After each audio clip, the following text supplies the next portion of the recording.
సభకి అధ్యక్షత వహించినటువంటి నూడా వైస్ చైర్మన్ గారికి ఈరోజు ప్రమాణ స్వీకార కార్యక్రమంలో పట్టాభిషక్తుడవుతున్నటువంటి మిత్రులు సోదర సమానులు కోటారెడ్డి శ్రీనివాసరెడ్డి గారు, రాష్ట్ర సీనియర్ మంత్రివర్యులు మా గురువులు ఆనం రామనారెడ్డి గారు, నెల్లూరు జిల్లాని నెల్లూరు పట్టణాన్ని మున్సిపాలిటీని అన్నింటినీ కూడా అభివృద్ధి పదంలో నడుపుతూ నిరంతరం పేద బడుగు బలహీన వర్గాలకు అండగా నిలుస్తున్న పొంగూరు నారాయణ గారు మినిస్టర్ గారు, స్టేజ్ మీద ఉన్నటువంటి ఎమ్మెల్యేలు అందరూ కూడా కాలాతీతంగా అందరి పేర్లు చెప్పడం కూడా బాగుండదని అందరికీ కూడా స్టేజ్ మీద ఉన్న పెద్దలందరికీ కూడా నాకంటే పెద్దలుగా ఉన్నారు అందరూ కూడా పేరు పేరున ధన్యవాదాలు తెలియజేస్తూ ఒక మంచి నిర్ణయం.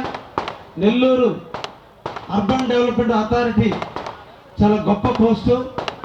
పట్టణాన్ని ఆధునీకరించడంలో కానీ పట్టణాన్ని సుందరీకరించడంలో కానీ భవిష్యత్తులో వేసే లేఅవుట్లో రోడ్లు విస్తరణ కానీ అన్నీ కూడా నగరాన్ని ఎలా తీర్చిదిద్దాలో నుడా నుంచే వస్తుంది. కాబట్టి మిత్రులు అటువంటి దానికి చైర్మన్ అయినందుకు వారికి ప్రత్యేకంగా అభినందనలు తెలియజేస్తూ వారి ఆధ్వర్యంలో నెల్లూరు జిల్లా తప్పకుండా పురోగతిలో ముందుంటుందని కూడా ఆశాన్ని వ్యక్తపరుస్తూ ముగిస్తున్నా. Thank you very much. Thank you.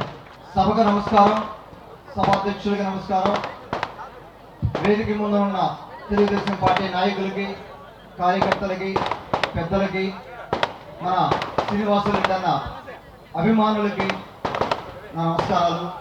వేదిక మీద ఉన్న మన గౌరవ మంత్రివర్యులు రామారెడ్డి అన్నకి, అలాగే మన పొంగూరు నారాయణ గారికి, అలాగే మన కృష్ణారెడ్డి గారు శాసనసభ్యులు కృష్ణారెడ్డి గారికి, శ్రీధర్ రెడ్డి అన్నకి, గిరి అన్నకి, పనపాక లక్ష్మి గారికి, అందరికీ స్టేజ్ మీద ఉన్న మాజీ మంత్రివర్యులు సోమిరెడ్డి చంద్రమోహన్ రెడ్డి గారికి, వేదిక మీద ఉన్న ప్రతి ఒక్కరికి కూడా నా ధన్యవాదాలు తెలుపుకుంటా ఉన్నాను.